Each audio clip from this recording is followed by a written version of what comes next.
kwa majina unaitwa nani? Kwa majina naitwa Lea Chichi. Na nini inafanyika leo? Siku ya leo ambayo ni tarehe 20 mwezi wa Disemba mwaka wa 2025 ni siku ambayo tumeingojea sana. Ni siku ambayo tunasherehekea sherehe ya Lois na tunawakaribisha wageni wake ambao wanakuja sherehe ambayo inaitwa Goito introduction, na tumeingojea sana. Sasa natumai wewe kwa ndoa, huyu Lois unaweza mpatia mawaidha gani ya kukaa kwake kulinda mji wake vizuri? Mimi kama mzazi ningependa kumwambia Lois kwamba akiwa kwake, kwa sababu leo tumepeana yeye rasmi, afike pale awe mwanamke mzuri, mke mzuri ambaye ataenda kukaa vizuri na watu wa huko. Aenda akae na watu wa pale vizuri na kuwaheshimu, kwa sababu ni mahali pale ndipo atakuwa kwa miaka yake mingi. Kwa hivyo tunamwambia aenda atie bidii kazi zake na akae na watoto wake na watu wa familia yake vizuri. Na to incoming in-law, mtoto ambaye anachukua mtoto wako, unamwambia nini? Maana hii video ataona. Kwangu mimi kama mamake Lois, ningependa kumwambia aende achunge mtoto wangu, akae vizuri na yeye, tusije tukasikia 1, 2, 3 yametokea. Nawatakia kila laheri kama mama mzazi. Well done. Kwa majina unaitwa nani? Majina mimi ni John Kolo. Mimi ni baba ya msichana. Hapa ni nyumbani. Nakaribisha wageni, tunasema karibuni. Na naona tuko kwa mji wako. Naona kuna mahema, mapochopocho zinaendelea huko. Kuna nini inafanyika leo? Leo tuko na sherehe kirasmi na peana msichana wetu. Nangojea wageni waingie na tupeane yeye kirasmi. Na huu msichana umemlea, umemsomesha, ni mawaidha gani ambao unamwambia? Maana sasa anaenda kushikilia ndoa yake kirasmi. Ni mawaidha gani unamwambia? Ile tunaambia yeye tunataka heshima. Kama yeye anaenda kwa nyumba yake, tutaki tusikie 1, 2, tunataka waende kwa akae kwa amani. Kama tunatembea huko kama wageni, tutaki tusikie watu, nataka hao waende wakae kwa heshima na wakaribishe wageni yake, pia na wajukuu wake. Kawa yeye anatarajia huko wajukuu wengine kutoka nyumbani, kama natembelea yeye wakaribishe.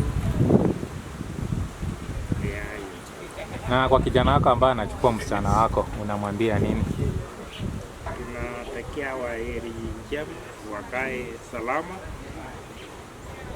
Kama narudi pande hii ni karibu tena pia. Asante. Naitwa Grace. Grace nani? Diwa. Aha, na leo tuko kwa hii boma ya mzee. Ni nini inaendelea? Sherehe ni ya nani? Sherehe ya shangazi yangu Lois. Huyu shangazi yako Lois. Ni mawaidha gani unaweza mpatia? Patie yeye mawaidha ama mwambie kitu? Sherehe ya Lois leo ninamshukuru Mwenyezi Mungu kwa sababu amerudisha hii siku. Namshukuru Mungu Lois kwa sababu ametendea wema tangu hata mpaka kwa leo. Mimi kama shangazi yako nasema asante. Namshukuru Mungu. Namshukuru Mungu kwa vile umeenda nyumba yako ukakaa. Tena ninaongezea ya kwamba enda uishi ulinde watoto yako. Namshukuru Mwenyezi Mungu kila na wakati. Mungu atakuongoza kwa maisha yenu. Sawa. Mimi kwa majina naitwa David Kipsang.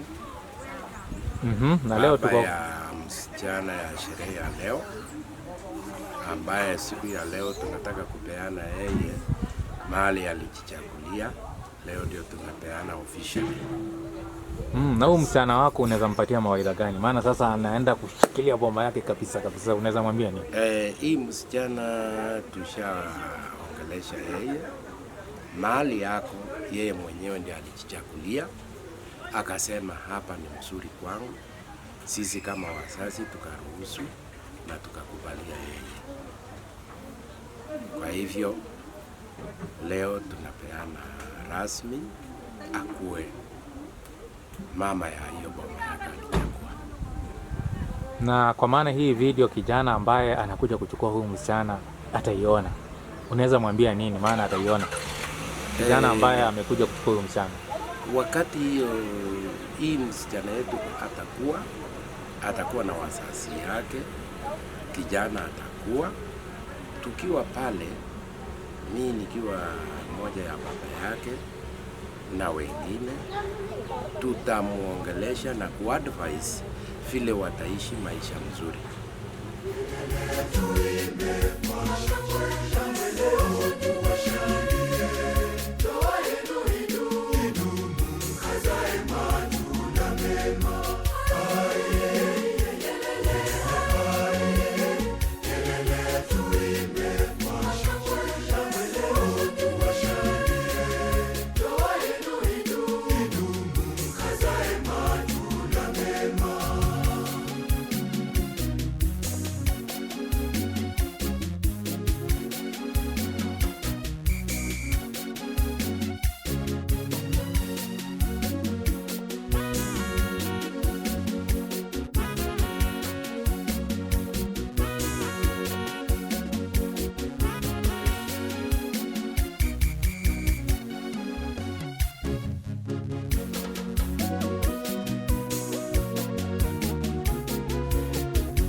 Kwa jina introduce kwa majina, unaitwa nani?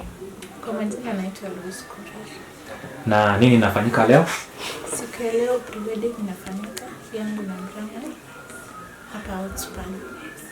Na umesema hii sherehe kwa lugha yenu unaita namna gani? Inaitwa Kaita. Wakati kama huu wazee wazazi wa mzee wanakuja kutoa mahari na kusherehekea. Na hii jambo, for how long have you been planning for this day? We've been planning for 7 years. And I believe this is the God's time that God chose for us. Yeah.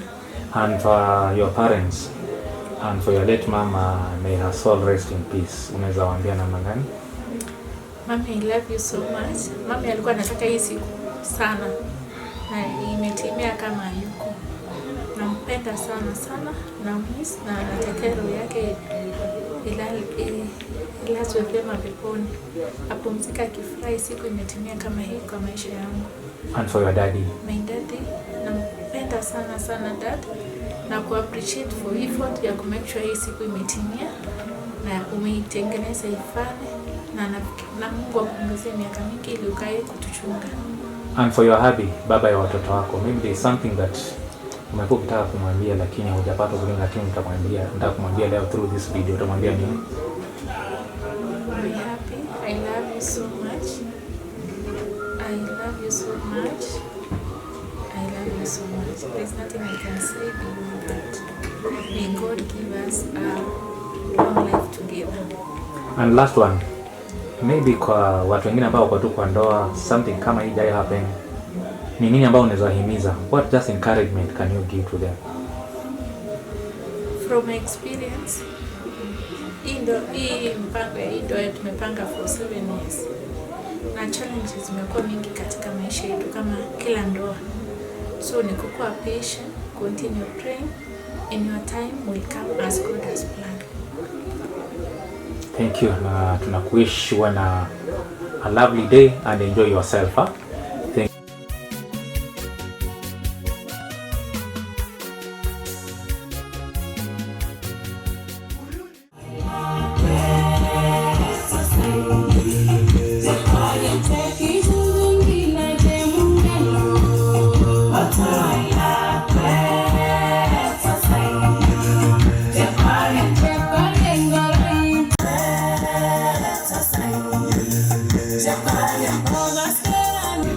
Twende. Psych.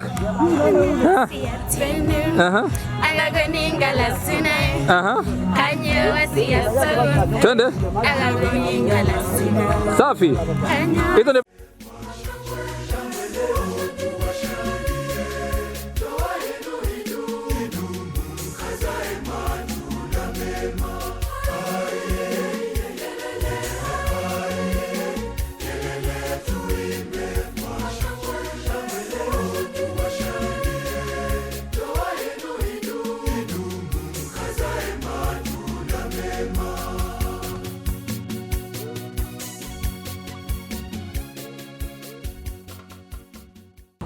Majina naitwa Philip Ngalia kwa Jitei.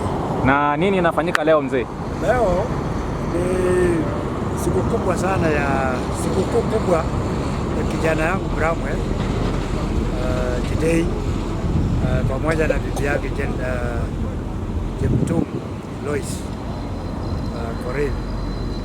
Ni siku ambayo sasa tumekuja tupewe official, sababu kati alikuja kwa na mambo mengi ambayo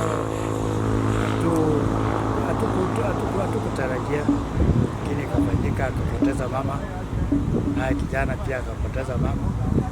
Alafu sasa ikatupatia muda wa songeza masiku mpaka siku leo tukaona hapana, ni heri tukuje tumalize hii kitu, msichana tupewe official, waendelee kujipanga na maisha yao. Wewe kama baba, hawa watoto unawaambia nini? Hawa watoto mimi nawaambia ishi vizuri, sio na mfungano kwa nyumba yao, wakae na wajue baba, tumebaki baba peke yake. Pande zote tushikanishe, tuwe kitu kimoja na watukumbuka kwa kila hali wanayo. Kwa hivyo hii shughuli imekuchukua kama muda ngapi kupanga mpaka mmefikia hapa? Hii shughuli tangu tunapanga ikianguka, tunapanga ikikosekana kufikia vile but ilianza 2018, lakini katikati yake kawa na mambo mengi, lakini kwa hii mwaka tulianza hii shughuli tulianza mwezi wa 7, mwezi wa 7 hii mwaka 2025 ndio tuliona tuendeshe tumalize, na wenyewe wakasema 20th December kuja ndio tumalize hiyo maneno, na ndio sasa tu. Majina naitwa Jenny Emburani. Mimi ni mama ya Bramwell na msichana wangu. Nasema nyumba yao ikuwe nyumba ya baraka, waishi na amani, waishi na baraka nyingi sana. Watoto wao wabarikiwe, wakuwe na baraka nyingi kwa nyumba yao. Mimi kama mama nasema waishi na amani na Mungu awabariki. Asante mama. Nyasaye akukasite. Mwema bule haya. Naitwa Mwaya Samuel. Wewe kama mzee mmekuja nini huku? Tumekuja huku tumekuja kwa sherehe ya kijana yetu. Tunakaribisha msichana yake tunakaribisha msichana kwa boma vizuri sana. Tunampenda na tunataka Mungu awalinde, akae nao, wazae watoto wakuwe na afya njema na watoto wasome waende hata ng'ambo. Kwa majina naitwa Lydia Maya Kavai. Na mbona mko huku leo? Tuko huku ni kwa sababu ya sherehe ya mtoto wetu Bramwell na msichana wetu Alois. Kwa siku yao kuu wametualika ya kwamba kuna sherehe yao ya harusi. Wewe kama mtu ambao umekaa kwa ndoa, ni mawaidha gani unawaambia ambayo itawasaidia kulinda nyumba yao? Mimi ningependa kuambia msichana wangu Alois ya kwamba anakaribishwa nyumbani na ajisikie uhuru na akanyage hiyo nyumba kama boma yake. Na kwa kijana yangu Bramwell namwambia ya kwamba jinsi alivyompata Alois kama mke, ajue ya kwamba ni Mungu aliyemuongoza katika hizo hatua mpaka wakapatana, na vile walipatana na wakaanza kuishi, naomba ya kwamba wazidi kuweka maisha yao na ndoa yao kwenye msingi wa maombi, ili naye Mungu akazidi kuwanemeshea neema za kukaa siku nyingi kwenye ndoa hiyo. Asante na barikiwe.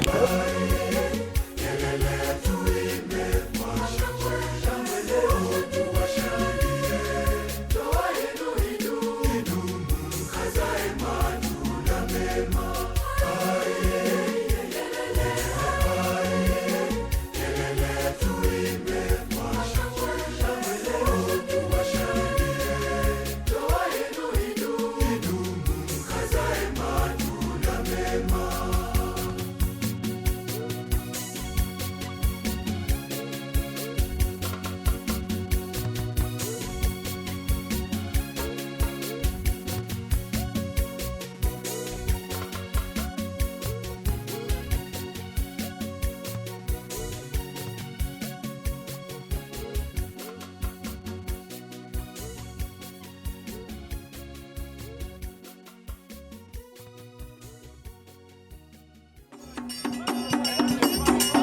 Na musonge.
Tunasema karibuni sana hapa nyumbani Barakaland.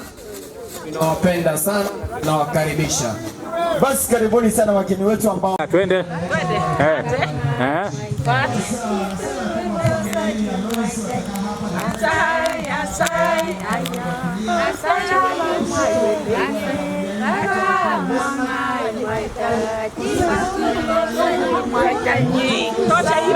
Tena rudia.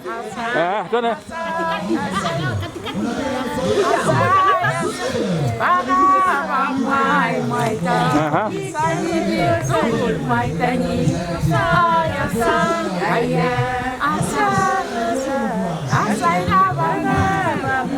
Two goal. Sawa. Thank you.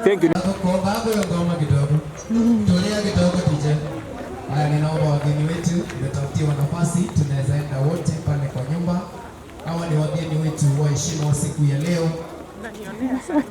Wa kwanza akiongozwa na President William Ruto, wa pili akifuata na the Speaker National Government Wetangula mwenyewe.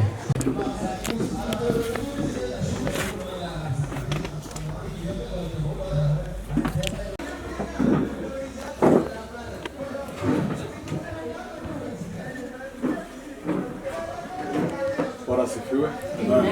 Tunawakaribisha wageni, tufunge macho tuweze kuomba. Baba wetu, Mungu amekuwa mwishi, tunashukuru kwa sababu ya siku ya leo. Siku ya engagement ya dada wetu na mtoto wetu Lois na wageni ambao wamefika.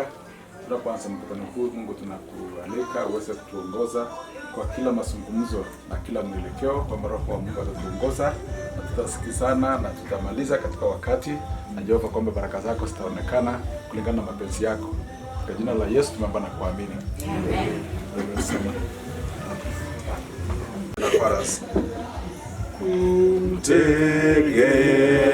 Kutegemea Mwokozi wangu tamu kabisa, kukubali neno lake lina raha moyoni. Yesu namwamini, nimemwona thabiti. Yesu yu thamani, ahadi zake kweli. Namba 4, nafurahi kwa sababu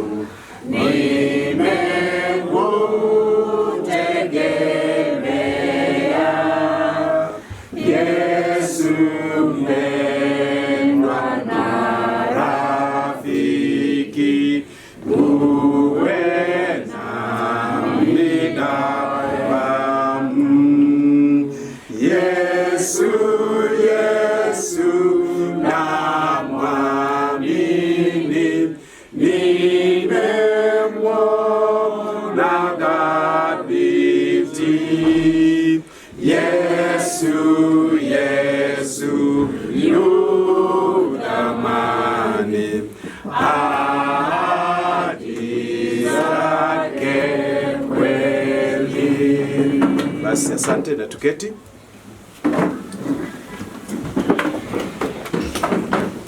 Naitwa mchungaji Samuel Joseph, nimeokoka. Kristo ni Bwana na Mwokozi wa maisha yangu, na ni mchungaji wa kanisa letu la Reform Church of East Africa, mahali familia hii wanafanya ama na wanaomba. Na pia niko na mchungaji Ongaki, Thomas Ongaki, ambaye ni mchungaji pia pamoja nami. Siku ya leo ningependa tukapate kusoma pamoja katika kitabu cha Mwanzo 24. Ni mwanzo nzima, lakini nitasoma tu mistari michache. Tuwashukuru Mungu kwa sababu ametupa nafasi ya kipekee, nafasi ya kukutanisha sisi zote familia mbili, na naamini ya kwamba Mungu amewaongoza, mmefika salama. Tuwashukuru kwa kuja kwenu, na tuwashukuru kwa ajili ya familia mzee wetu John Kipkorir pamoja na familia nzima. Na Biblia inasema katika Mwanzo 24 mstari wa kwanza, alafu nitasoma mstari wa 50. Inasema hivi, wa kwanza na mpaka 3. Inasema, basi Ibrahimu alikuwa mzee mwenye miaka mingi, na Bwana alikuwa amembariki Ibrahimu katika vitu vyote. Ibrahimu akamwambia mtumishi wake, mzee wa nyumba yake, aliyetawala vitu vyake vyote, tafadhali uitie mkono wako chini ya pacha langu, nami nitakupisha kuwa kwa Bwana Mungu wa mbingu na Mungu wa nchi, kwamba utamtwalia mwanangu mke katika binti za Wakanani ambao anakaa kati yao. Bali enda katika nchi yangu kwa kuwa jamaa yangu, ukamtwalie mwanangu Isaka mke. Mstari wa 50 na 50 nasema hivi, ndipo Labani na Bethueli wakamjibu wakasema, neno hili limetoka kwa Bwana, wala sisi hatuwezi kuwaambia neno jamaa wala baya. Tazama, huyo Rebeka yuko mbele yako, mchukue waende zako, awe mke wa mwana wako, kama alivyosema Bwana. Bwana Yesu asifiwe. Amen. Kuna vitu vitatu ambayo ni ya muhimu katika mistari, na ningependa kwa sababu ya muda niseme tu mambo haya matatu. Ukisoma katika kitabu hicho cha Mwanzo, kuna mambo matatu ya muhimu tunaweza kujifunza katika siku hii kwa ajili ya sherehe ya leo. Jambo la kwanza ya kwamba ili tukapate familia ambaye inayoongezeka. Sisi sote tunatamani kuwa na familia ambayo inaongezeka, na tukiongezeka sisi kama wazazi, miaka yetu inaenda ikididimia, na miaka yetu ikididimia, sisi tunahitaji watoto wetu waolewe na kuolewa. Na basi tunaambiwa katika historia, katika mstari huo tunaambiwa kwamba Ibrahimu miaka yake ilienda, na ilifika wakati ambapo miaka ilienda, akamwambia mtumishi wake, mimi miaka yangu imeenda, na sasa ningependa kijana wangu Isaka awe na mke. Akasema, sasa nendeni muende katika nchi niliyotoka, mkamtwalie kijana wangu mke. Jambo la kwanza tunaangalia katika mstari huo kwamba ni vizuri ili familia zetu ziongezeke na iendelee mbele, tumuhusishe Mungu katika kila hali. Biblia inasema katika mstari huo wa 40, na ukiangalia katika mstari wa 55, Biblia inasema kwamba huyu mtumishi wake alipiga magoti akaomba ili Mungu apate kumuongoza. So jambo la kwanza, tuhusishe Mungu katika kazi zetu za kila siku, ndoa zetu, watoto wetu, hatua zote ambao watoto wetu watakaochukua, tuhusishe Mungu. Mungu akiwa katikati ya mambo yote, sisi tutafanikiwa. Jambo la pili, baada ya kumhusisha Mungu, Mungu mwenyewe atatuelekeza, kwa sababu mtumishi wake Ibrahimu alipoomba, Mungu akamuongoza mpaka nchi ambaye aliyotoka, na alipofika pale Mungu akaweka mambo iliyofanyika na ikafanyika vizuri jinsi alivyotamani Ibrahimu. So tumhusishe Mungu, na baada ya kumhusisha Mungu, Mungu mwenyewe atafanya nini? Atatuelekeza, atatuongoza. Ataongoza watoto wetu, ataongoza na hata sisi zote kama tuko wazazi. Na jambo la tatu la mwisho, baada ya kumhusisha Mungu na baada Mungu kutuongoza na kutuelekeza, sisi wenyewe tuchukue hatua. Tusingoje tu, tuchukue hatua. Baada ya kuchukua hatua, watoto wetu Mungu akituelekeza watoto wetu, sisi kama wazazi, sisi kama watoto, tuchukue hatua tukapate kujuana. Jinsi Ibrahimu pamoja na Isaka na watumishi wake walichukua hatua, wakaenda mpaka nchi iliyo Rebeka alipopatikana, wakajuana. Na naamini ya kwamba jinsi mmetoka kule Kakamega, Ingo, sasa nyinyi Mungu aliwaongoza mmekafika hapa, na sasa nataka tujuane. Jambo lingine la mwisho, Biblia inasema kwamba baada ya kuchukua hatua kuna kule kujitolea. Yaani katika Kiingereza tunaambia kwamba the commitment. Baada ya wao kusikizana, kulikuwa na kuchukua hatua ya kusikizana, na baada ya kusikizana walifanya nini? There was that commitment.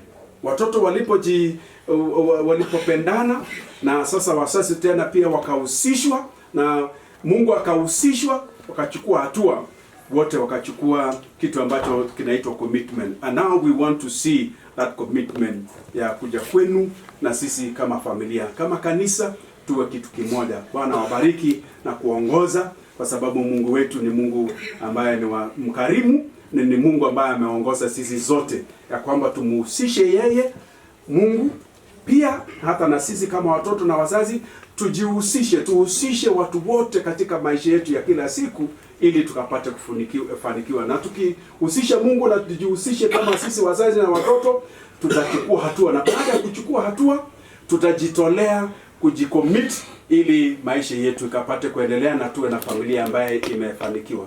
Bwana wabariki na tuombe. Mwenyezi Mungu, tunakushukuru na kusema asante kwa sababu umenena pamoja nasi kupitia neno lako takatifu, neno la nguvu, neno la uwezo, neno la mamlaka, kwamba katika maisha yetu matamanio ya kila mmoja wetu ni kwamba sisi tupate kupanuka kama familia, na jinsi ulivyotupa nafasi ya kuishi hapa duniani tukapate kuendeza na hata familia yetu, na miaka yetu ikienda kudidimia, watoto wetu wanapojipuka na hata kukua, vivyo hivyo hata na sasa wanaweza hata kuwa na nafasi ya kuwa na nyumba yao. Na sasa Baba, tunakushukuru kwa nafasi hii. Tunaomba tukuhusishe katika kazi ambayo iko mbele yetu, tuchukue hatua, na baada ya kuchukua hatua tujitolee kwa kufanya na kufanikisha kazi ambayo iko mbele yetu, katika jina la Baba, la Mwana na la Roho Mtakatifu. Amen. Chairman. Asante Reverend. Tunashukuru kwa neno ya Mungu. Habari wageni. Nzuri. Nasema karibuni. Asante. Tunakaribisha nyinyi. Na sijajua nyinyi ni wageni hapa ama mahali pengine. Sababu iko wageni tulikuwa tunatarajia, lakini hatujui kama ni nyinyi.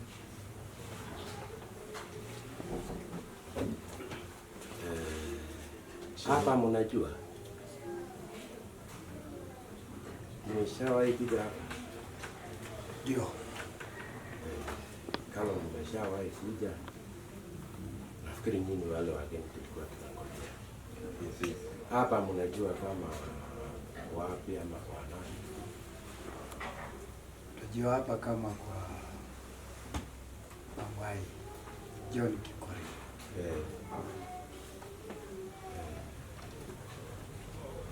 Kama nyinyi mmekuja hapa kama wageni, si tuambie mnakuja nini? Alafu kama ni ng'ombe tunapea nini, kama ni mahindi ama ni nini, alafu tuweze kuendelea. Bwana asifiwe. Amen. Asante sana kwa swali kutoka kwa chair, na kwa sababu ya muda, kwanza tutasema poleni kwa kutungoja sana. Tulikuja tu vizuri kutoka nyumbani, lakini kufika hapa Kipseret, gari yetu ikaleta shida kidogo. Hata nilikuwa nimetembea na chifu wa location yangu. Sasa wewe ndio tumemwacha na gari kwa barabara. Ikiwa sawa atakuja, lakini najua atakuja. Kwa hivyo tukija kwa mjadala wa sai ni kwamba tumeshakuwa kwa hapa sana sana mimi tangu enzi mama atoke mpaka sasa, na hapo nyuma ilikuwa mambo ya matanga kaisha, baadaye kafuatilia sasa tujuane, na kujuana kwetu ilikuwa inatokana na naomba nilikuwa tu nataka answer moja. Ndio inakuja. Statement mingi sitaki. Ndio inakuja. Sema tu straight away. So tumekuja kuleta ng'ombe. Tuliitisha nini ng'ombe? Pili kuja kuchukua msichana wetu official. Msichana. Hiyo msichana mko naye ama bado tuko naye hapa? Msichana tuko naye. Ashakaa na nyinyi? Sana. Anajua huko kwenu? Sana. Sisi tuko na wasichana wengi, ile tulibarikiwa na Mungu, hatujui yeye mumekaa naye ni gani. Anaitwa nani sababu? Anaitwa Lois. Hapo wapi? Wapi hiyo wasichana wetu tuwaona?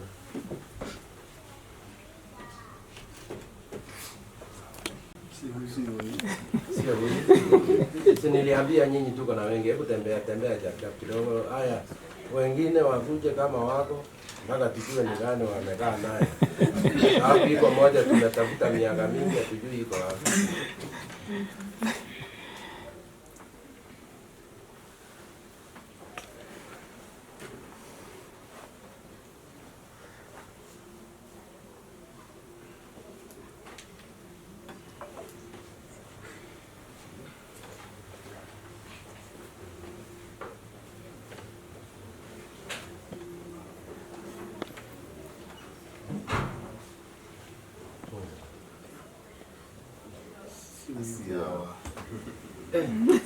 Siawa.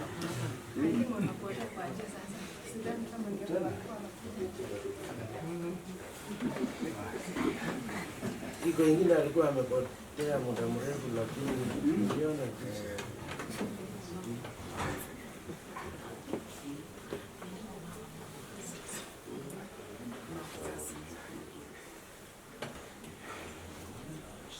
Na mnajua yeye kweli? Tunajua yeye.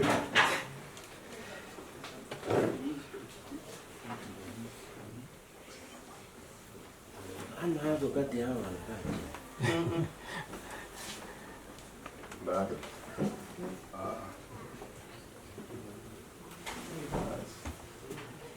Tena si hao.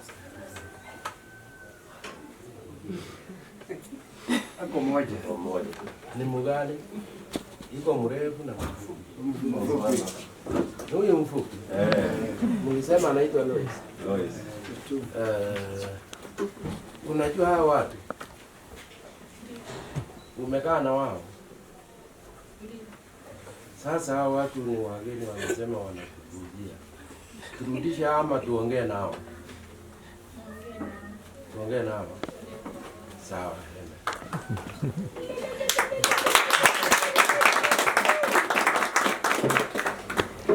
Basi iko swali ile ulitetea Kwa huyu msichana mmeshawahi kukuja, kwa sababu inakuanga na 2 functions ya kuja, ile inaitangwa show up na siku ya kupewa. Mmeshawahi kuja?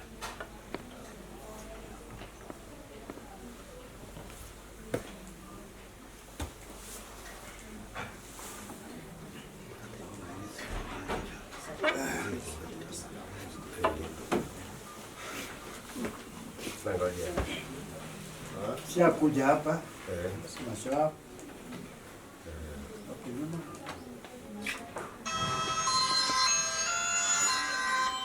sawa, umeshakuja. Haya, sisi kama familia, sisi ni watu gani na nyinyi mnatoka wapi? Sisi ni watalii kutoka Western. Na hii familia? Hii familia ni Wanandi kutoka Usingishu. Mko na uhakika ni Wanandi? Mko na uhakika ni Wanandi? Huyu msichana. Ndio tunasema ukuje, kumaanisha unaelewa familia. Kuja tena. Nauliza. So wewe umesema umekuja. Ukakuja shua. Wakati wa shua mliulizana clan ya Pandila na clan ya Pandila, ama mkuulizana? Mpaka mkaongea wanyama. Tuliulizana hiyo. So tuseme mlisahau.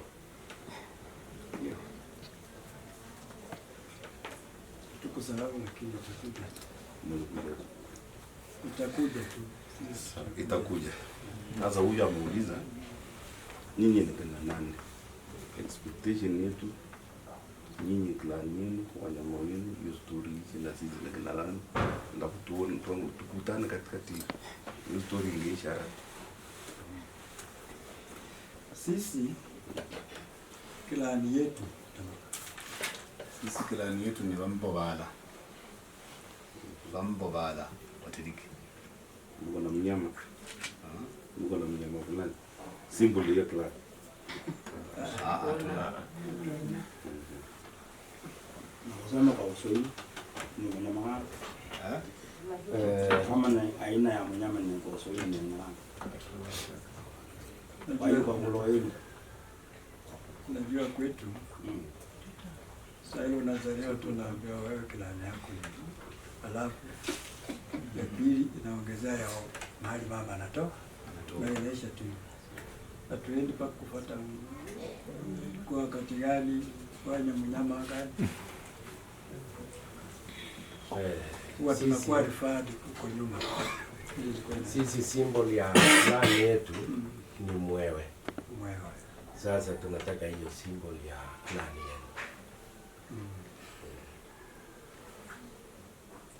Mwewe inamaanisha nini? Sasa kuna ile sawa wewe umesema hii ndio ambapo sasa sisi kwetu ni Sokome. So ukienda kwa Wanandi watakuwa na yao kavyupi na hiyo mnyama hiyo. So tukienda pale tunajua ni hatuwezi wana nao.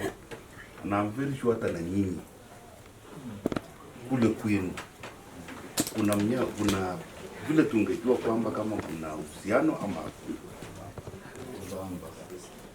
sasa kama hii yetu na hii ya huku iko mbali sana. Maisha. Yes. Hata hii haijasikika. Kwa mnyama. Tuko Watiriki. Klani yetu ni Vambo, mlango ya Bala. Alafu tunatambua Ujomba.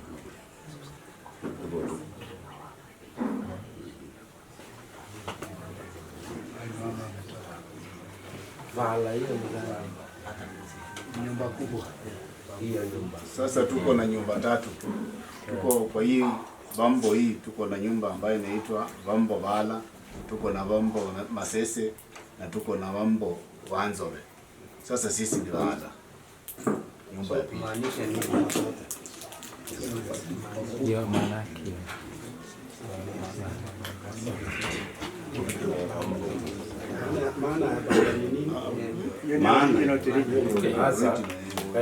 From the man you can take.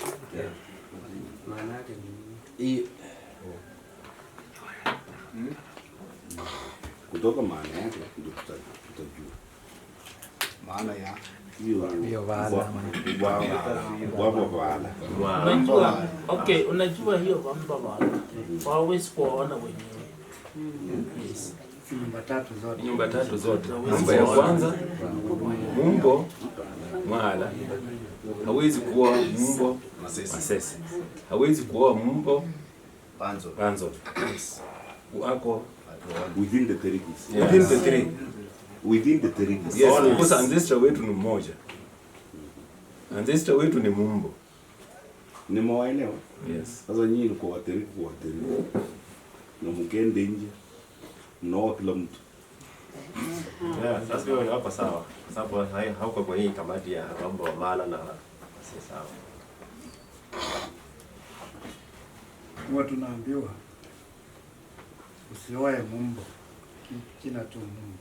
So ukipata mahali natamka mumbo, hapo chana naye. Lakini tunaambiwa ruka ng'ambo.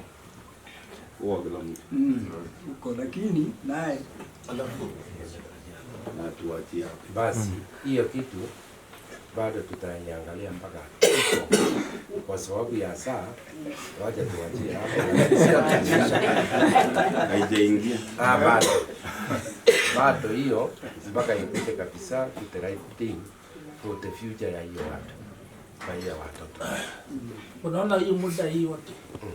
At least kila mmoja wamejuana na wameassess, wameona kwamba hii inakubalika. Nyamaza kidogo. Hapo umetutanganya. Nikisema hivi. Uko wetu. Tuko na watu mpaka Kabrasi, waliofukuzwa na njaa pale chini. Kule ni Waluhya. Na ndio tunajua sababu tunauliza. Okay. Hata hivyo mahali umetaja ndugu yangu. Hata sisi Tiriki iko kila mahali. Mimi najua. Kienda hata hapo Kabrasi iko. Kienda huko Lugari. Ndio nimekujibu. Tutaka kupingana. Sasa kupingana ndio nasema. Tunaulizana. Sawa, tuwache hiyo story. Hebu wache hapo. Mumeshawahi kuja. Katika show up iko vitu sinafaa mkuje nazo. Mlikuja na hizo vitu. Wakati tulikuja tuliongea mambo kadha wa kadha kuhusu hiyo vitu na tukaelewana. Sisemi wakati hiyo ya show up iko vitu mbili ni tatu ambazo mlikuja nazo. Kwa niaba yangu, watu yangu hawa tasema kuna listi leto kwetu ama sio list ya ile siku mlikuja wacha vitu walitaka tumekuja na hatuelewani. Hamujaelewa hiyo wakati mlikuja. Yes. Kulikuwa na mahitaji ya iko mahitaji ya hiyo wakati mlipeana. Hiyo tulipeana. Hivyo tu simple like that. Kwa hivyo leo tunataka sasa kuanza ya leo. Na kabla hatujaanza nilikuwa naomba nipe viongozi ya kanisa tuingie kwa hiyo. Asante sana kwa sababu tumefika hapa pamoja wakati Isaka alipopata mke wake na wakakubaliana wakasikizana pamoja. Isaka na mtumishi wake akasema kwamba tutawapea vyote ambao mnahitaji. Sasa familia hii kwa sababu ya muda na kwa sababu muda umeenda, sitasoma katika mistari hiyo, lakini katika hiyo mistari yote inaelezea hiyo. So kuna mambo ambao mnasema sasa mtapeana kulingana na mahitaji yao, jinsi tulikuwa tumesikizana wakati ule. Je, mtakubali?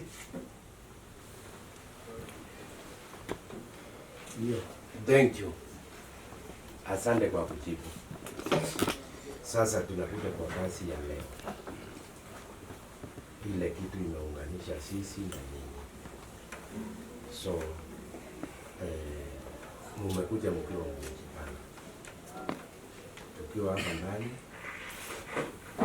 tunahitaji hii timu yote iko ile sisi tunaita mafuta. Ile watu wa Songwe walibadilisha wakasema ni sitting allowance. So before hiyo nataka nitulishe nyinyi sasa, katika mila na desturi yetu, ile mambo tuko nayo hapa haiwezi fanywa baada ya saa 6 mchana. Kwa hivyo hiyo tutakutana mbele na sitawacha nyinyi. Basi tunakuja kwa hiyo sitting allowance.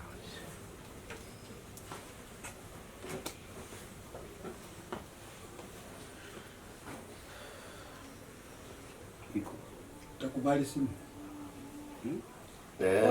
Kama ni simu ni sasa tukatai. Kinatuelewana itaenda bwana. Wewe ni mgeni unakuja kutupangia. Unangojea. Hata hiyo mambo ya simu sitaki, nataka wekea mimi hapa. Sababu kuweka kwa simu iko ujuzi siku hizi inakuwa reversed. Weka hapa. Sasa na kama iko kwa simu usiulize maswali juu. Hiyo yangu imeisha. Ngoja kidogo, mlikuwa mmepangiwa, mmeambiwa ni hii na hii na hii. So sasa ingekuwa tupashe unapeana hii story na hii. Next tunaweka pashe story na hii. Si leo kwa nini mnaanza sasa story? Yaani unajua wazee wanaelewana. Wakati ulikuja mambo tokea ile utarajii. Sasa tukaona tukiweka kwa simu uende katakubali. Na watangaza ni ngapi? Tujue kama inashikana ama iko vile uliambiwa. Vile uliambiwa. Ngoma ndio 20,000. Hiyo ndio ulipata kwa simu. Okay, umesema uko na 20,000. Iko na tunamuona. Sawa. Hivyo ndio simu ulipata. Tuzianza kufurutana kwa sababu tulipewa list na kila kitu. Mpaka hiyo. And we wanted to spend 15 minutes. Mwanzo ilikuwa tu hivyo. 24 ikawa tu 20,000. Ati? 20,000. Uliambiwa ngapi? 20,000. Mzee kwa simu. Kwa ufupi. Tafadhali. Samesa. Ulipewa ripoti yenye sisi tulikuwa tunataka 44,440. Ukiona hiyo 4,440 shillings iko na maana yake kwa mila yetu, lakini ni mtu tu alikupea hesabu fulani yenye haikupika hiyo 44. No, alipigiwa simu akaambiwa 2440. So hakuna story mingi. Iko na maneno yake. 4440 iko na maneno yake. So ni 2440. Hainanga story mingi. Sara tukuje kwa ile tutengenana na kwa. Waje tupee namba ya ama tupee hapo. Tu. Sema namba. Ya kadi mahali ndio. Waje upande. Tuendelee tu nikifika hapa nitamaliza. Aturuki. Kila kitu na stake yake.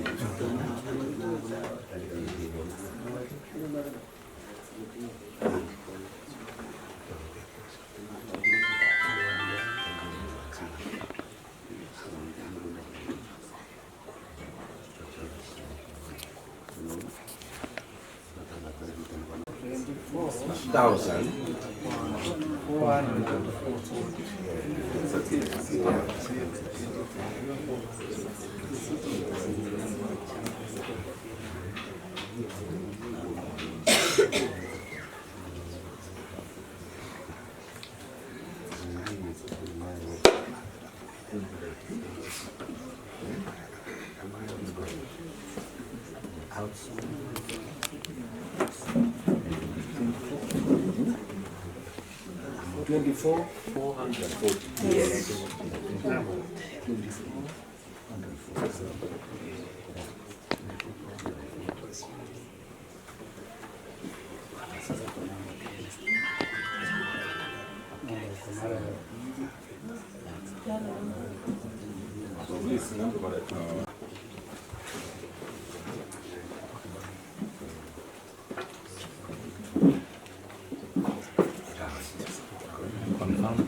Is it okay?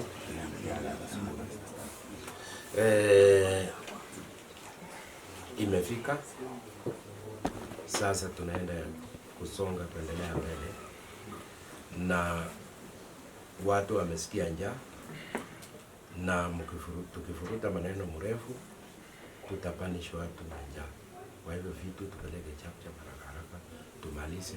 Tukimaliza iko ile kuchelewa, kiboko iko, mkuwe tayari. Hiyo ni 12,000. Kuwa tayari, hiyo ni information. Hapana, ongea. Ni information tutafikia, najulisha nyinyi. 12,000. Basi tukuje. Ng'ombe tunahitaji. Unasema? Ng'ombe. Ng'ombe tunahitaji iko mara 3. Yes. Na specify hiyo ng'ombe yote. Specify. Ng'ombe ngapi ulipewa? Na ndio gogo.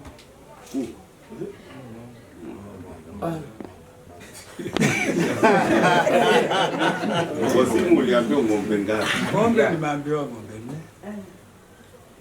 4. Na nini? Alafu kati hizi ng'ombe kati ya total kwanza. Total ng'ombe yote ni ngapi? Ng'ombe yote ni vile niliambiwa. Ng'ombe ni 4, wacha niseme specify tu. Ng'ombe ni 4. Alafu kuna godoro 6 na kuja ng'ombe moja inakuwa 5. Inakuwa 5 hizo. Alafu hiyo iko sawa. Alafu tunakuja kuku. Wacha kwanza. Wacha hiyo kwanza. Tulikuwa kwa ng'ombe. Ng'ombe ni 5. Ng'ombe ile iko ng'ombe namba 1 ni ile iko na ndama ama iko na mimba. Hiyo namba 1. Ya pili ni ng'ombe ya kike. Ile kabisa, ile kamili. Almost kusafiwa. Haya, ya 3 ni ndume ambaye italete hizi ng'ombe yote. Ya 4 ni ya kike ambaye average. Alafu ya 5 ni ndume. Hiyo ndio ile ng'ombe 5. Ya 5 inaweza kuwa ile kondo yako umesema? Ile kondo ama ni moja. Badala ya hiyo kondo mingi kuna lete dume moja inakaa kwa laini ya kondo. So uwanja ni yako. Hiyo ng'ombe nilikuwa nimesema tuharakishe kidogo. Ng'ombe sijui taniruhusu nione kijana kidogo. Sasa kidogo tuzungumze hapa haraka.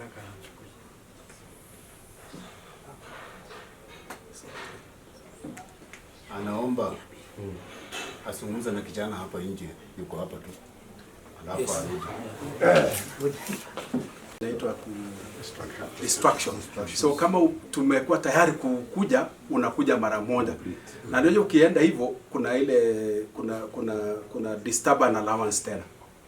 Kwa kawaida ya jamii. So kama ukikuja unakuja mara moja. Alafu tukimaliza. Alafu jambo lingine ni wakati ambapo tunapokuja ni vizuri kufuata jenye tumeambiwa mpaka mwisho, kwa sababu inaonekana kwa kule kuna kutalifiana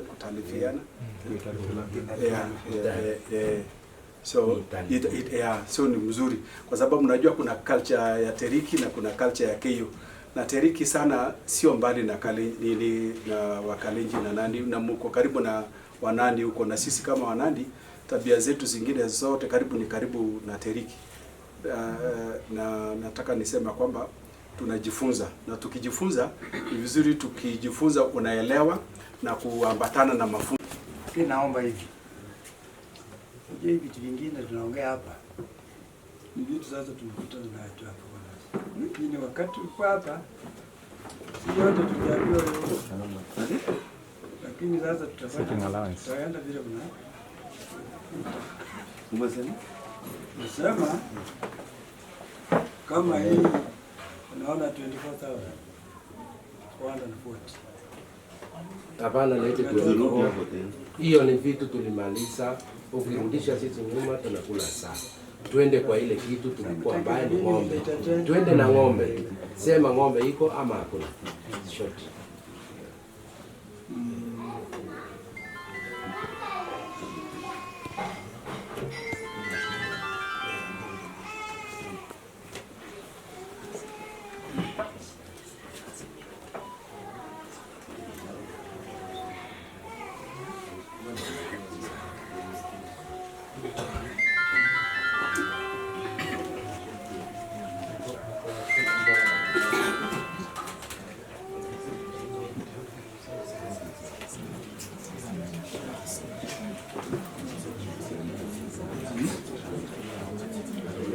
Sasa wanachea niko na mambo tatu.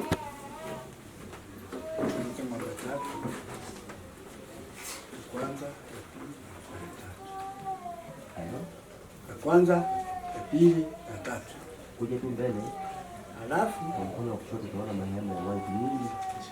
Tunaiweka kwa pesa.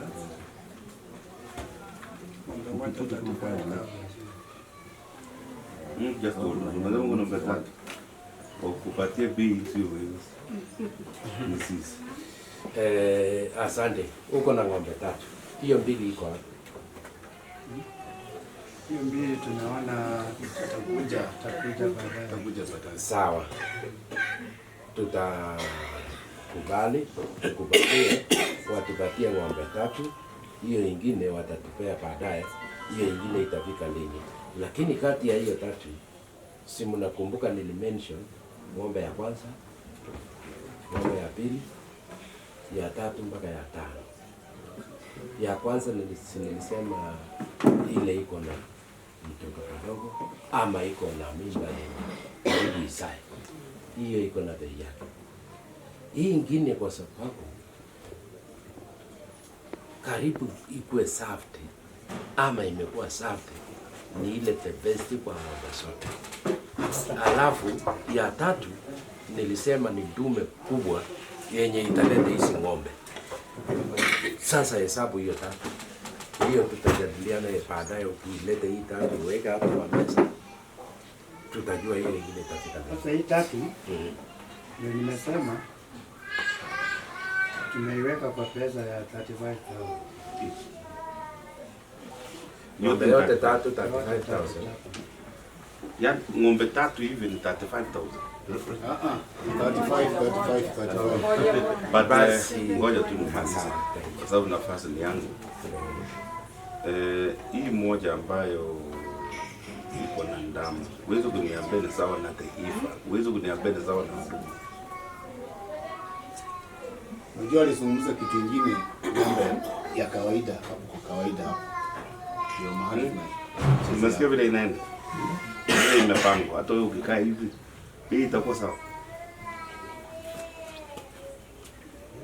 Mimi sijui soko, lakini nikaona hapo itaingia hivi. Waje huyu aseme direct in terms of prices. Kuna vile tumeongea, ikiwa itakuwa pesa, ng'ombe moja ni hii ya kwanza, ya pili ni hii, ya tatu ni hii, alafu ya nne ni hii, ya tano ni hii. So hata kama unaenda unajua. Ile ya kwanza sitaki kurudia kusema kwa sababu nilisema. Ile ng'ombe ya kwanza sababu iko na mtoto yake ama iko karibu kuzaa. Hiyo ni 70. Chukua kalamu na karatasi haraka haraka nyinyi. Alafu muwekee nini hiyo pesa hapo kwa meza. Na hakuna negotiation. Endelea. Ya pili umeandika hiyo? Hiyo ni 70. Ya pili, kwa sababu ni ile ya kike ile the best kwa ng'ombe zote. Nilimention saa hiyo ni 60. Alafu dume ni ile kubwa yenye wakati hizi ng'ombe zinakuja ndio kinaleta. Hiyo tu nikikusamea na kuwekea tu 40. Nimepunguzia wewe, lakini ingefaa kwa hata na ile. Leta hiyo hesabu.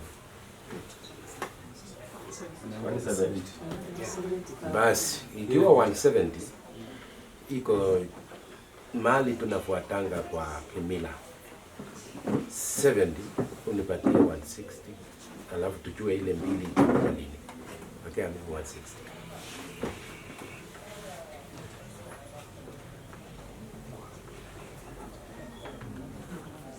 Sema 4,500. Wacha malize 4,500. Kati ya hiyo 160 unipatie kwa hiyo ingine, sababu hiyo ng'ombe namba 4 unipee 40 kwa hiyo. Ile ingine ya kusanya kondoo yote uniwekee 40. Yote total imekuja ngapi? 240. Weka hapa 240. 20 kwa step ingine. Ama ikiwa ifiki umeona ni manzia 240. Si unaona hata ile vitu tulikuwa tusema iko na 4. Hata hii inatoka ikiwa na 4. Therefore kwa ufupi tusipoteze wakati. Naomba nyinyi. Na hata tumefumulia. Leta hiyo the first 3 wekea mimi hapa, alafu tujue hiyo mbili itakuja lini. Kazi kwenu.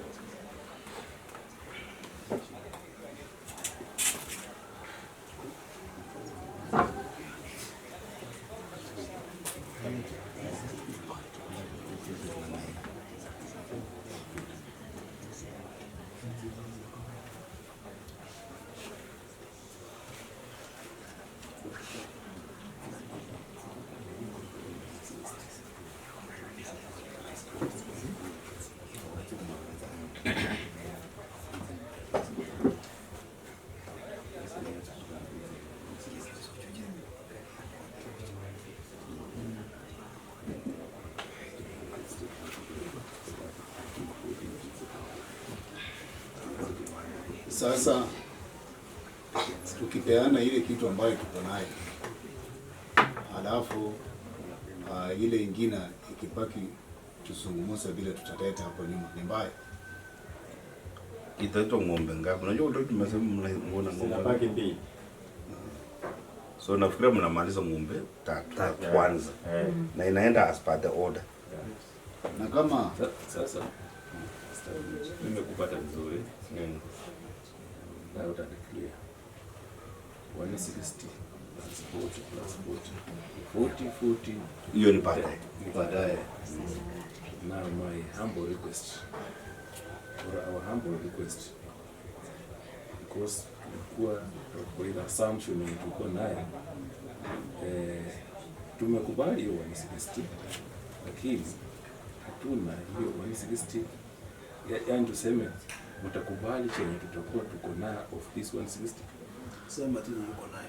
Iwe rahisi tuseme tuko nayo. Na hiyo mungesema tuko na ng'ombe mbili. Unajua ulichukua mimi na ng'ombe ngapi? 3. Sasa tulikuwa tunazungumzia kwa 35. Lakini sasa wakati chairman amezungumza, sasa ndio tuna request. Ngoja tena tunasema huko tuone itafika ng'ombe. Sasa ndio wanataka ama ng'ombe mbili. Sasa ndio wanataka kueleza. The first figure yenye tulikuwa nayo ndio tulikuwa tuko nayo, lakini sasa ndio amesema tukasadiki ndio amesema 160, lakini the request ni kwamba tunaweza patiana yenye tulikuwa nayo kwa kitu chenye tulikuwa tumezungumzia, lakini then in mind that ni 160. Yes. Tumewaelewa mjamjibu Mungu na ngapi? Tulikuwa na 105.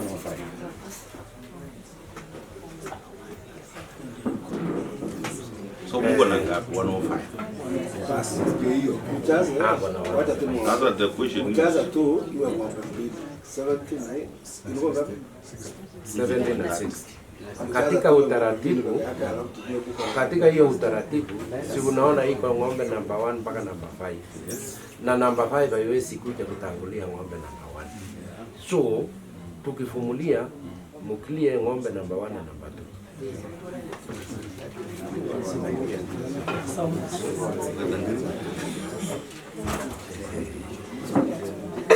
Namba 1 ilikuwa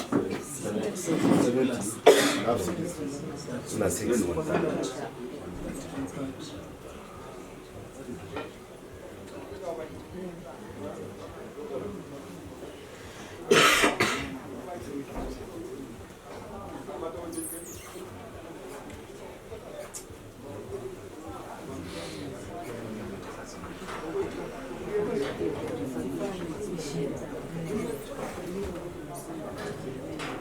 Alafu mnapojadiliana unajua mmekubaliana 160. That means the balance is win kwa sababu ni kitu tumekubali. Alafu ile nyingine mliomba. Ama tuombe na hii. Kama hiyo pesa imeenda juu, simuende soko tu mnunua au ng'ombe 5 na mleta hapa. Itakuwa hizo tu. Ng'ombe msema so wakuje tu hapa. Wakienda kwa soko si watakuwa. Wanasema waende tu wanunua na waleta. Okay, kwa sababu ya 105 ambayo tuko nayo tunaweza kupokea alafu mweka. No, the difference is 25. That means he knows.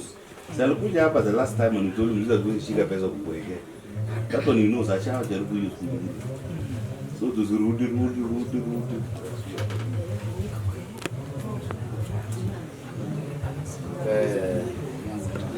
Wakati mnaendelea ile kitu tunaongea ni ng'ombe. Na hakuna ng'ombe Yesu. Kama ingekuwa ni vitu hiyo ingine tunaweza gani kwa. Lakini ng'ombe isimame sio ng'ombe.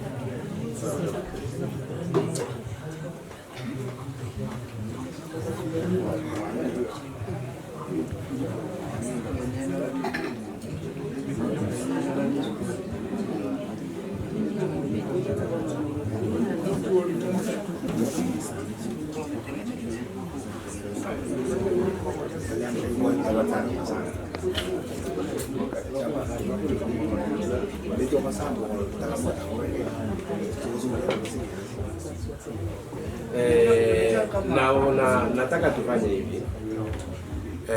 Wakati kikao kama hii ikiwa imeanza, huwa hairuhusiwi mtu atoke hivi.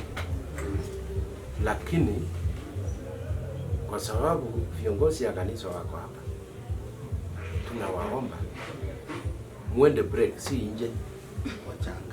Break kidogo tu, alafu mkuje tumalize pamoja. Mtaniruhusu ni sisi tunapoongea huwa tunasalimiana Mirembe Musa. Unajibu Mirembe. Yes. Sisi ni watu wa Mirembe. Tawe paka mtu baba. Sasa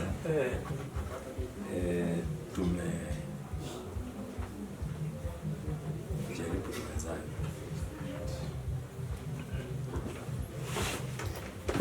Kwa yale tuliyozungumzia na nyinyi, nimepungukiwa tu shilingi 5,000 kutoka kwa 130. 130. That's 5,000. Tulisema hii sio hivi tu hivi. Hii ni ng'ombe. Ng'ombe isimame ikiwa ng'ombe. Na ile price yake vile tuliweka. Yaani ni kamba tu ndio haina, lakini kusema tu ni kamba peke yake haiko ndani, lakini sasa ng'ombe tu ni lakini kamba na ng'ombe tunasimamisha ng'ombe alafu tutafute kamba. Lakini kwa kamba tunaweza saidia nyinyi kutafuta kamba. Kwa hivyo leta hiyo. Yaani tunaomba. Yaani ndio maana nasema ile uko naye zaimba. Just hold on, hata msiongee. We don't deal with even odd numbers of equity. Just hiyo 130. We don't deal with those odd numbers. Kila kitu ni even. Let it be 124. Sisi haturudi. Tunasikia kusema ng'ombe simama. Ng'ombe simama. Na tusivurutane, unajua already tumepoteza time 1 by 3 hours. Na umeona hii sasa tumekaa ile toto liko nayo. Kwanza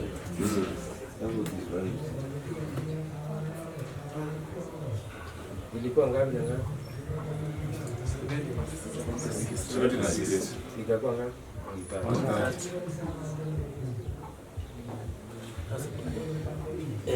Nataka nisaidie. Hiyo si unajaribu kujaza iko ng'ombe. Si ndio? Ile ya kwanza na ya pili. Ya tatu ilikuwa pesa ngapi? Was it 40? 44. No.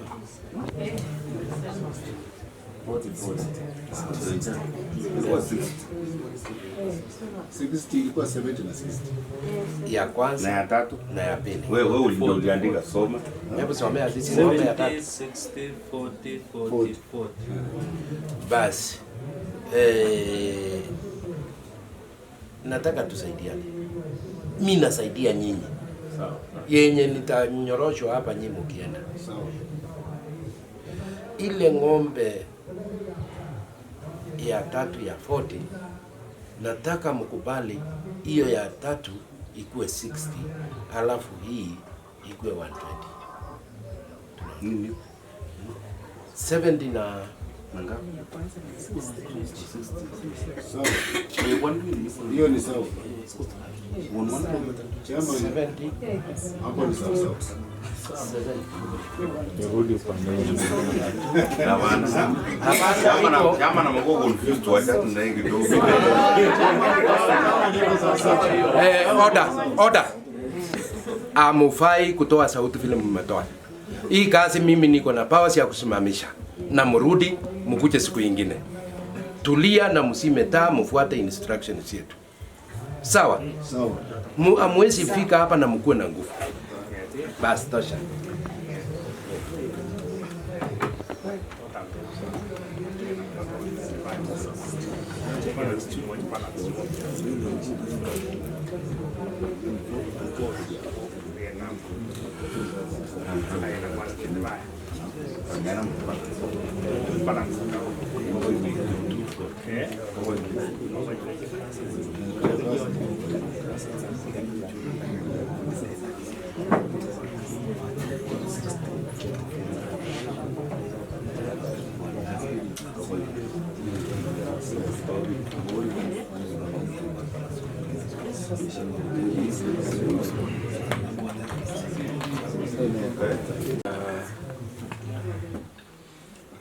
Ng'ombe namba 1, ng'ombe na namba 2.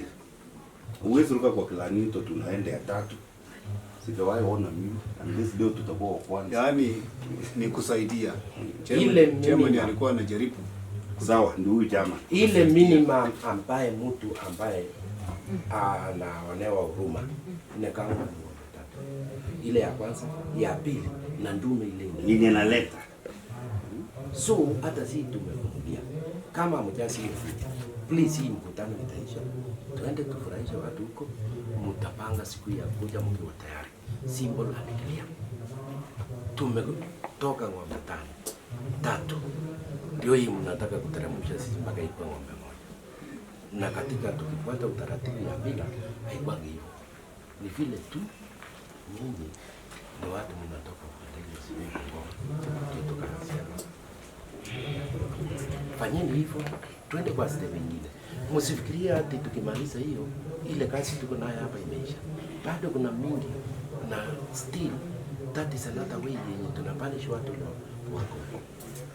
Hata ukiangalia hapa iko watu miaka yao imezidi yenye sukari inaweza panda ama iteremuka ama pressure ipande. So jaribu kulainisha, twende taratibu kwa ruhusa. Mete.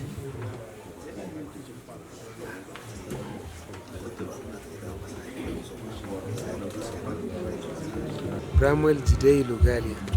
Naona leo tuko hapa kwani kuna nini inafanyika leo? Maana umekuja kwa kina Lois. Hii ya leo siku yangu ya maana sana. Nimekuja mahali ambapo nimetoa bibi yangu. tumekuja kujileta kujiwakilisha na kupeana mahari kulingana na vile walikuwa wametuagiza.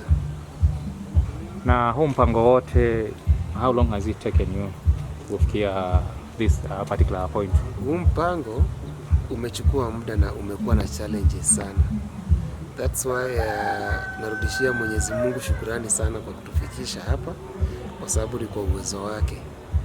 Na pia mzazi wangu Philip Lugalia pia namrudishia shukrani sana. Pia amejikaza sana, ndiye amesimama na mimi mpaka penye tumefikia sasa hivi. So hii mpango imechukua miezi 2 kuanzia tukue hapa mpaka tukaambiwa tunafaa tukuje kutembea hapa. Na hiyo mwezi 2 imekuwa panda shuka, lakini tunashukuru kwa uwezo wa Mwenyezi Mungu tumefika hapa. Na mwisho, maybe kuna kitu umekuwa ukitaka kuambia Lois, and now this is the moment unaweza mwambia, maana hii video ataiwatch. Just tell her something. Lois Korir Cheptum kama bibi yangu na kama mpenzi wangu na kama rafiki wangu wa 30 ambaye Mungu alinipatia, mama wa watoto wangu. Mimi langu tu ni kuhakikishia kuwa nampenda sana na ndasimama naye kwa kila jambo, na nikiwa hapo akuwa akijua tuko pamoja kwa jambo lolote lile, na tutazidi kumpatia pia heshima yake kama mama yetu na mama ya watoto wetu. The last one. To your parents and to your mom, may her soul rest in peace. Unaweza ambia nini parents wako? First and foremost, ni painful sana. I just lost my mom last year in December. So it hurts me a lot. Vile hayuko hapa to celebrate na yeye, mimi kama kijana wake mkubwa, najua angefurahia sana kuona hii siku. Kwa sababu mandugu zangu wamekuwa hapo nyuma wamefanya mambo yao na mimi sikuwa nimefanya yangu. Na hii yangu mama pia alikuwa ameienzi na ameiongelelea sana. But sasa kwa sababu yote ni mpango ya Mungu, hakuna vile tutafanya. Sisi wote ni wapita njia. Unakubali tu. Acha Mungu ailaze roho yake mahali pema. And to your daddy? And my dad, namwish well na namrudishia shukurani sana. Mungu amrudishie, Mungu azidi kumwongezea maisha marefu ya kuishi, na tunafurahia vile anasimama na sisi na tutamsahau na siwezi kumwacha. Kila amenifanyia saizi ni kitu ambayo itakuwa kwa roho yangu sitaisahau maishani. So namrudishia shukrani. My name is Edwin Matekwa Shituhu and I come from Kakamega in a place called Eregi. Eregi is in Kolomani and Kolomani is in Kakamega County. And why are you here today? I'm honored to be here because of my friend, and today is the D-Day that we are here to represent him. We are coming to his wife's place, and the place is in Kalenjin at Eldoret. So we have come to bring the dowry. So you know there is going to be agreement on dowry. So today is that day that the parents of the girl, they are going to be honored with the cattle, and the cattle, they are going to depend with how the girl was schooled and what she's doing now. That is the bargaining power that they are going to have, and I'm proud to be part and parcel of this ceremony because this is my first ceremony I've attended for dowry negotiation, and I'm very honored to be here. Yeah. Okay, I'm Simon Nasiali Lugalia. Actually, we are very fond of this day. This is a day that we are waiting for a very long time, but the day has come. We are very glad. We are here to hold hand with our brother, to walk with him until the end. So we are here as a family, together as one, until we achieve the same goal. What is our goal? Our goal is to ensure that our brother gets out of here with a bride. That's our goal. That's why we are here. Yeah, we are here to walk. We are here to walk with him. Thank you, Simon. Yeah, thank you. Kwa majina yetu Stanley Anzangu Lugalia. Mimi ni ndugu ya Bramwell na mfuata wa 4. Nafurahia kuja hapa kwa sababu ya shughuli yake. Yeye first born wetu. Leo tunaangalia sana kinafanya sio tunafuata. So na wish good luck kwa hii marriage yao, waishi poa. hata si tuweze kulearn vitu vingi kutoka kwa hii marriage ya relationship yao. Na ndio tuko sasa. Thank you. My name is Eric Kavai Lugalia. I'm the second born of this family from Bramwell Lugalia, who is now giving us out his dowry. Today we are enjoying this our day, but now when it comes to marriage, when it comes to dowry giving out, when it comes to this celebration, you are supposed to come when you are already prepared. One, the second thing, mentally, not even about money, but mentally, psychologically, physically, you are fit. Because now, whenever you come to this area, there are some things we are learning. Each and every day we are learning new things. But now be ready for everything. Those who want to get married, get married. Those who are supposed to get married, don't just take someone to come with them at home. No, chukua mtu mtunze, lakini make sure umeenda kwa mwana wazazi wake wamekwenda kwa, then mmekutana mmekuwa kitu kimoja, then you make a good family. We encourage our brother Bramwell Lugalia. We wish you the best. We wish all the best. This moral has to continue with your family. Na wale wengine pia ambao wanazidi kukua. Keep on doing the best thing. We wish you the best. All the best to you and your family as you come out together. Tutakula leo, tutakula mchele, tutakula wali, tutakula paka mbuzi na ng'ombe, all of them. All of the above. Tutakutaka paka demeza kila kitu. Thank you so much and we are happy. Wekelea hapo mshika mkiwa wawili pande hii na pande hii.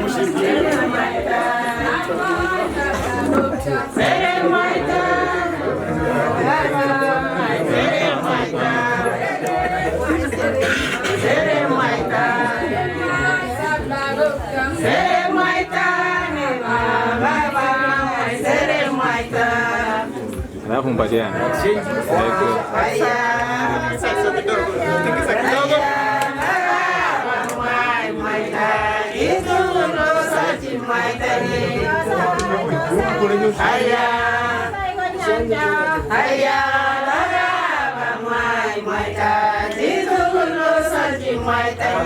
Haya, mubadilishe sasa, imetosha. Basi ni yenu mnaenda. Haya. Cameraman nafikiri utakuja pande hii.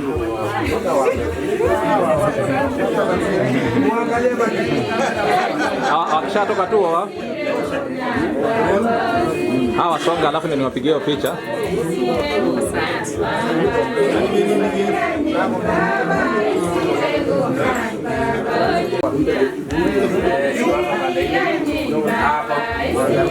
Upande wa harusi itakuwa interesting, lakini tunampatia siku na communicate siku next year. Kama mwezi gani towards the end of the year. Mwisho ya mwaka. Nafikiri kalamu imetembea mwisho ya mwaka ujao harusi. Basi mpaka hapo simuka mwingine. Mimi sina maneno.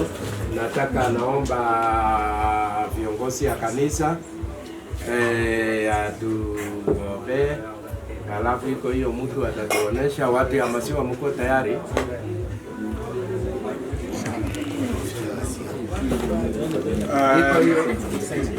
Basi kwa sababu muda wakati unaendelea, hiyo watu hatuja waona wasainie sisi hapa kitabu. Hiyo wakuja haraka haraka wakiwa wawili tu na hiyo waweke kidole chapcha kabla tunje omba hiyo. So Lois na wakuja wa sign kwanza, kwa vile tunaombea mambo ambayo wameweka sahihi. So tufanye hivyo. Katika jina la Baba, la Mwana na la Roho Mtakatifu. Mungu Mwenyezi, muumba wa mbingu na nchi, twakushukuru kwa sababu umetuongoza tangia tulipoanza katika sehemu hii ambayo ya kuongea na kuelewana, na sasa tumetamatisha.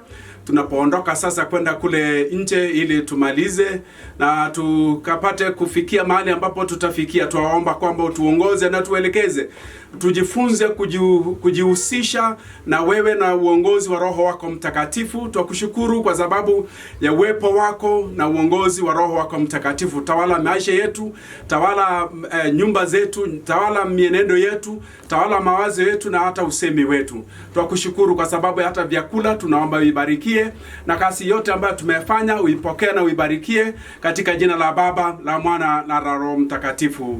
Amen. Bwana wetu Yesu Kristo na upendo wa Mungu Baba na ushirika wa Roho Mtakatifu ukae nasi zote sasa hata na milele. Amen. Asanteni.